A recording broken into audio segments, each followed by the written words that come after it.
Several developing stories as we come on the air. The manhunt and new details about the suspect in that deadly shooting rampage in Montana. Former special counsel Jack Smith under federal investigation, and the roller coaster week for the U.S. economy, what it all means for consumers. First, the urgent statewide search. An Army veteran accused of killing 4 people at a Montana bar.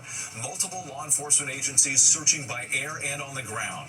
Police calling the 45-year-old suspect, Michael Paul Brown, armed and dangerous. Authorities locating the 2007 white Ford pickup Brown was last seen in on Friday. The tiny community on edge as residents have been warned to stay on high alert. What we're learning tonight. Breaking news, former special counsel Jack Smith is now under a federal probe over his investigations into President Trump. The independent agency now looking into whether Smith violated a law that restricts federal employees from engaging in political activities. The new details just coming in.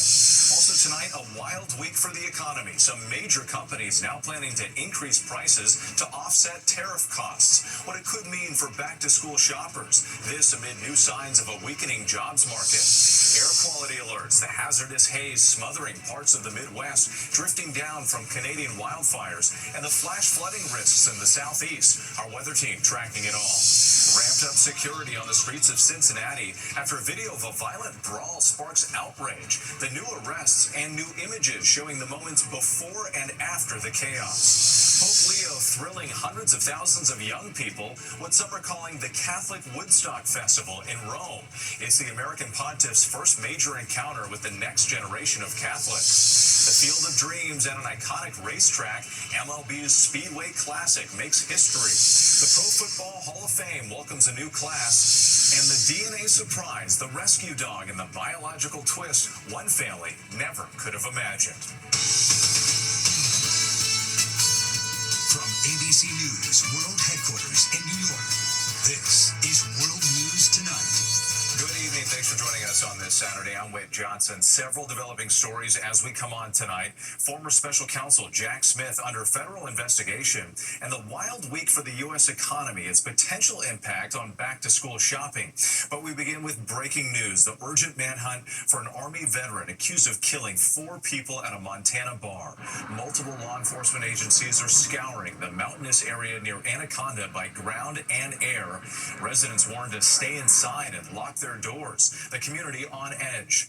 Authorities releasing this new image of 45-year-old Michael Brown fleeing the scene after the deadly shooting rampage on Friday morning. Police say he should be considered armed and dangerous. The bartender and 3 customers were killed. Tonight, what we're learning about the suspect and his military service. ABC's Melissa Don leads us off.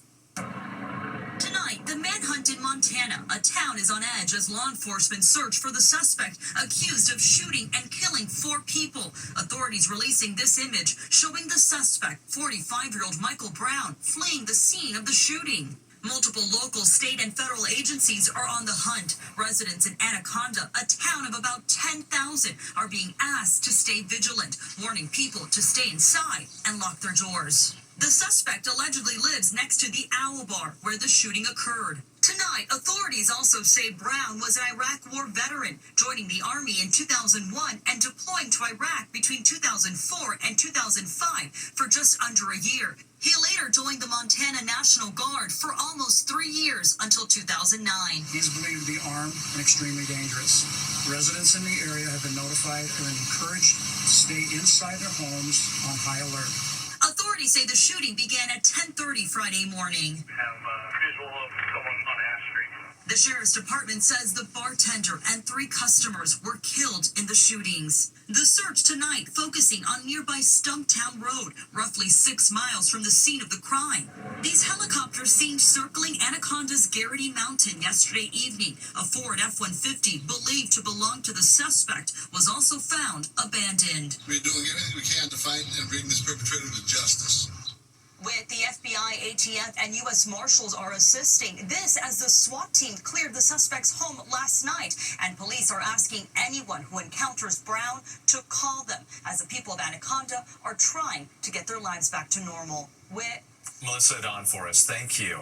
Now to breaking news. Former special counsel Jack Smith is now under a federal probe over whether he violated a law that restricts partisan activities by federal employees. It comes after Republican Senator Tom Cotton requested an investigation into Smith's prosecution of President Trump. Here's ABC's Washington Bureau Managing Editor, Catherine Falders. Tonight, Jack Smith, the former special counsel who investigated and prosecuted President Donald Trump before his return to office, now under investigation himself. The Office of Special Counsel announcing the investigation into Smith, which is not criminal in nature, but they're looking into whether he violated the Hatch Act, a law barring federal employees from using their office to engage in political activity.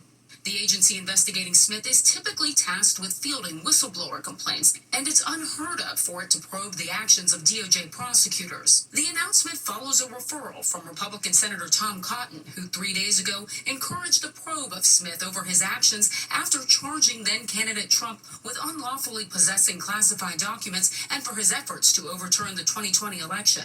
Cotton writing Jack Smith's actions were, quote, nothing more than a tool for the Biden and Harris campaigns. Just days before President Trump's inauguration, then special counsel Jack Smith released a blistering report on Trump's efforts to overturn the 2020 election, saying Trump would have likely been convicted on multiple felonies had voters not decided to send him back to the White House. Smith, who resigned 1 week before Trump took office, stood behind his decision to charge Trump, stating Trump engaged in an unprecedented criminal effort to overturn the legitimate results of the election in order to retain power. Critics of the president say this is a targeted investigation. The Office of Special Counsel is fast becoming a political tool rather than the objective, independent, investigative arm in the public interest. President Trump has repeatedly made clear he wants government agencies to target his perceived political enemies. This is a good one. Is everybody listening? Deranged Jack Smith.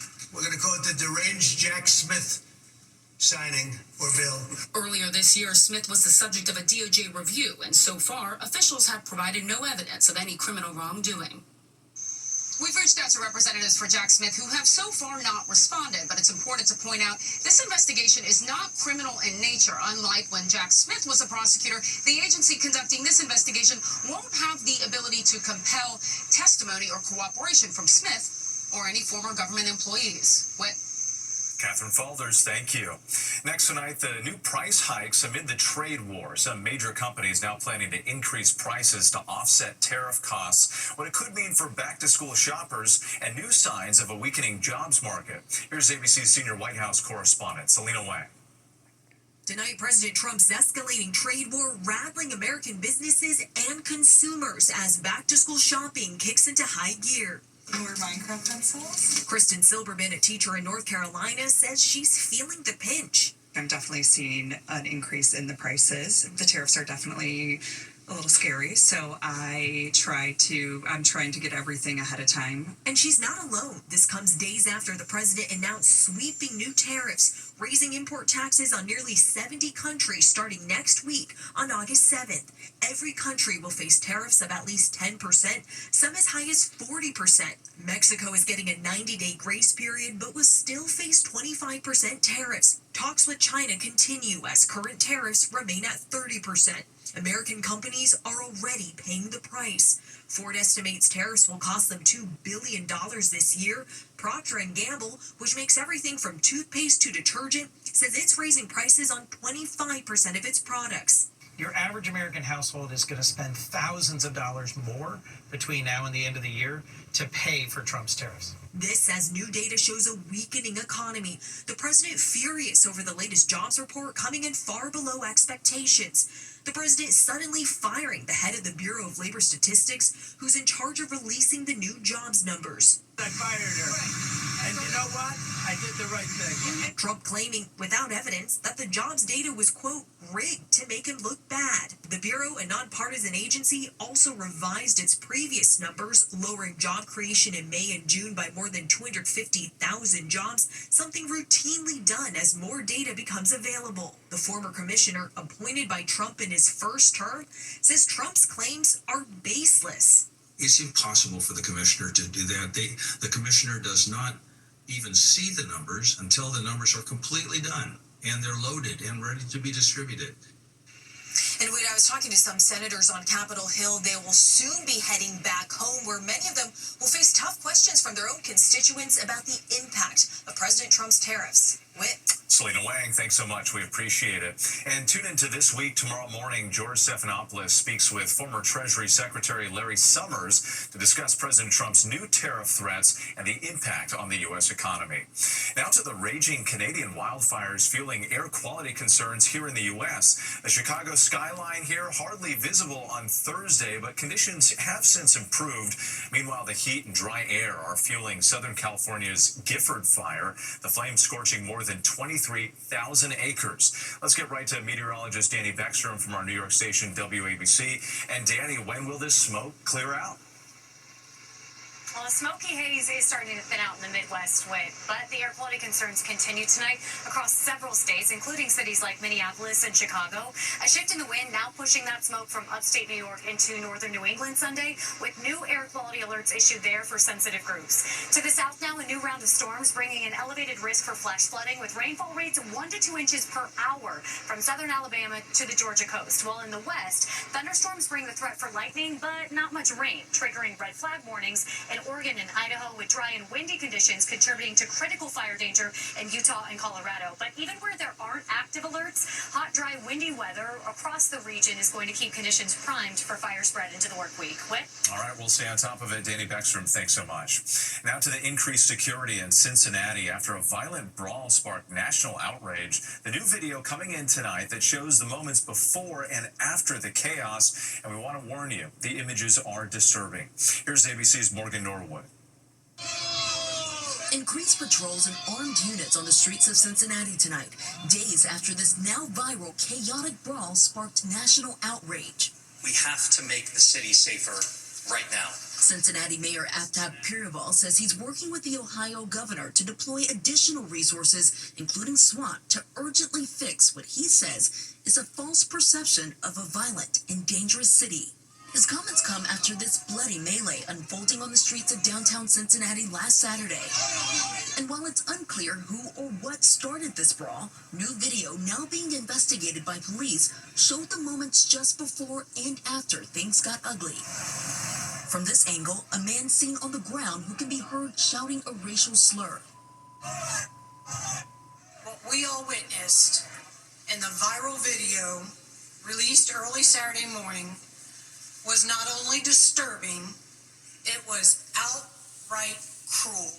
Other videos capturing similar violence. In one, a woman collapses, bloodied and bruised. Police saying only one person called 911. In all, 6 people injured, 6 now charged, 4 arrested by police. As tensions flare tonight, Cincinnati's mayor calling for unity. The racial dynamics of this fight are unavoidable, and some have cynically used the opportunity to try and divide us along racial lines. That is a choice we must firmly reject. And while overall violent crime in Cincinnati is down about 8% compared to last year, aggravated assaults are up slightly. Tonight, though, police are still looking for 2 more suspects related to last weekend's brawl. Whit? Morgan Norwood, thank you. Overseas now to the desperation and starvation in Gaza as tens of thousands protest in the streets of Tel Aviv, calling for the release of the remaining hostages. This just hours after Special U.S. Envoy Steve Witkoff met with families. ABC's chief foreign correspondent Ian Pannell reports from Israel. Tonight, mass demonstrations in Tel Aviv as U.S. Special Envoy Steve Witkoff meets with families of those still being held by Hamas. As the hunger crisis in the Gaza Strip grows and access to food and medicine remains difficult, in Tel Aviv, tens of thousands coming out to press their government to end the war and bring the hostages home, including Eli David, his brother Evyatar, among others, being held in Gaza. They are on the absolute brink of death. In their current unimaginable condition, they may have only days left to live. Hamas releasing this harrowing video of Evyatar looking painfully emaciated, his family agreeing for us to show it. Tens of thousands of Palestinians now desperate for food and other supplies. Another 7 people died of malnutrition in the last day, according to the Hamas-run Ministry of Health, bringing the total to at least 169, including 93 children. Some hospitals across the Strip now operating at close to 300% capacity. Witkoff's expected to leave the Middle East soon and head to Russia, where he faces another immense challenge, brokering an end to Russia's war in Ukraine before Trump's sanctions deadline next week. On Thursday, Russian strikes in Ukraine's capital, killing 31, including 5 children, according to President Zelensky. Ukraine today hitting several targets in Russia, including oil refineries. With President Trump also addressing the repositioning of 2 nuclear submarines after apparent threats by a leading Russian politician and Kremlin ally, saying he wants to be sure that it is just words and not a threat. Whit? Ian Panel, thank you. We head to Rome now, and Pope Leo thrilling hundreds of thousands of young people at what some are calling the Catholic Woodstock. Let's bring in ABC's Marcus Moore. And Marcus, another first for Pope Leo. Well, that's right. Hundreds of thousands of young people attending this year's Youth Jubilee. And of course, they are seen as the future of the Catholic Church. And the Vatican is taking steps to reach and appeal to young people around the world. And kids from nearly 150 countries are represented, including many from across the United States. And we have seen pictures of the expansive grounds and the crowds of people camped out at Tor Vergata Field outside Rome. Pope Leo delivering a message of hope to the young people in the crowd. And when he urged the teens to make choices to do good, and he said, quote, friendship can really change the world. Friendship is a path to peace. With the Jubilee continues through tomorrow with a special mass at Tor Vergata Field. Marcus Moore, thank you. Back here in the U.S., Major League Baseball taking over NASCAR's largest venue. Tennessee's Bristol Motor Speedway reconfigured to host the Atlanta Braves and Cincinnati Reds. The club's playing in the first Speedway Classic. The field built on the track's infield. Pit walls and gas pumps were removed for the game. More than 85,000 tickets sold for MLB's first game in Tennessee. Pretty cool. There's still much more ahead on World News Tonight this Saturday. The potentially dangerous find authorities say they made during an arrest in California. And football welcomes its newest Hall of Famers in Canton, Ohio. Next tonight, a disturbing discovery authorities say they made during the arrest of a man on terror-related charges. Federal prosecutors in Los Angeles accusing Mark Lorenzo Villanueva of sending dozens of payments to ISIS. Authorities releasing pictures of what appears to be a homemade bomb they say was in his house when he was captured yesterday. Villanueva ordered help without bond. When we come back, 4 new players enter the Pro Football Hall of Fame. To the Index now, Pro Football's Hall of Fame officially welcoming 4 new members today. Eric Allen, Jared Allen, no relation, Antonio Gates, and Sterling Sharp enshrined in Canton, Ohio this afternoon. Gates, the first player inducted who never played college football. Sharp joining brother Shannon in the Hall, the first siblings to reach Canton. Still ahead, the rescue dog and the incredible DNA twist. Finally tonight, the rescue dog and the DNA surprise. Rufus. This adorable shelter dog named Rufus had been part of the Rife family for 9 years. Are you waiting for some breakfast? He was there when Jillian and Matthew got married. The first one to greet their children, Ben and Maya, when they were born. And Rufus had some unusual abilities. He could talk. So when Rufus passed away suddenly in April, the family was heartbroken, especially the children. To ease their grief, they began looking at dog photos online when Maya found this image from a local senior dog shelter called Muttville. Wow, this dog really looks like Rufus, Mom. Look at this dog. Look at this dog. 4 days later, the lookalike was adopted and home with the family, who renamed him Ziggy. They quickly noticed the similarities between Ziggy and Rufus were more than just physical. My kids are like, oh my gosh. So they both do this. They both talk. So they got Ziggy a DNA test. The results, stunning. Not only were Ziggy and Rufus related, Ziggy is Rufus's biological father. It's a 1 in a million's chance of this. Despite nearly impossible odds, somehow both father and son found their way to this loving family. Fate at its finest. It's just the most amazing gift. I just have to believe that he ended up in our path for a reason, and I'm just glad that he gets to spend the rest of his time with us. It was meant to be. What a story. Thanks for watching tonight. Good night.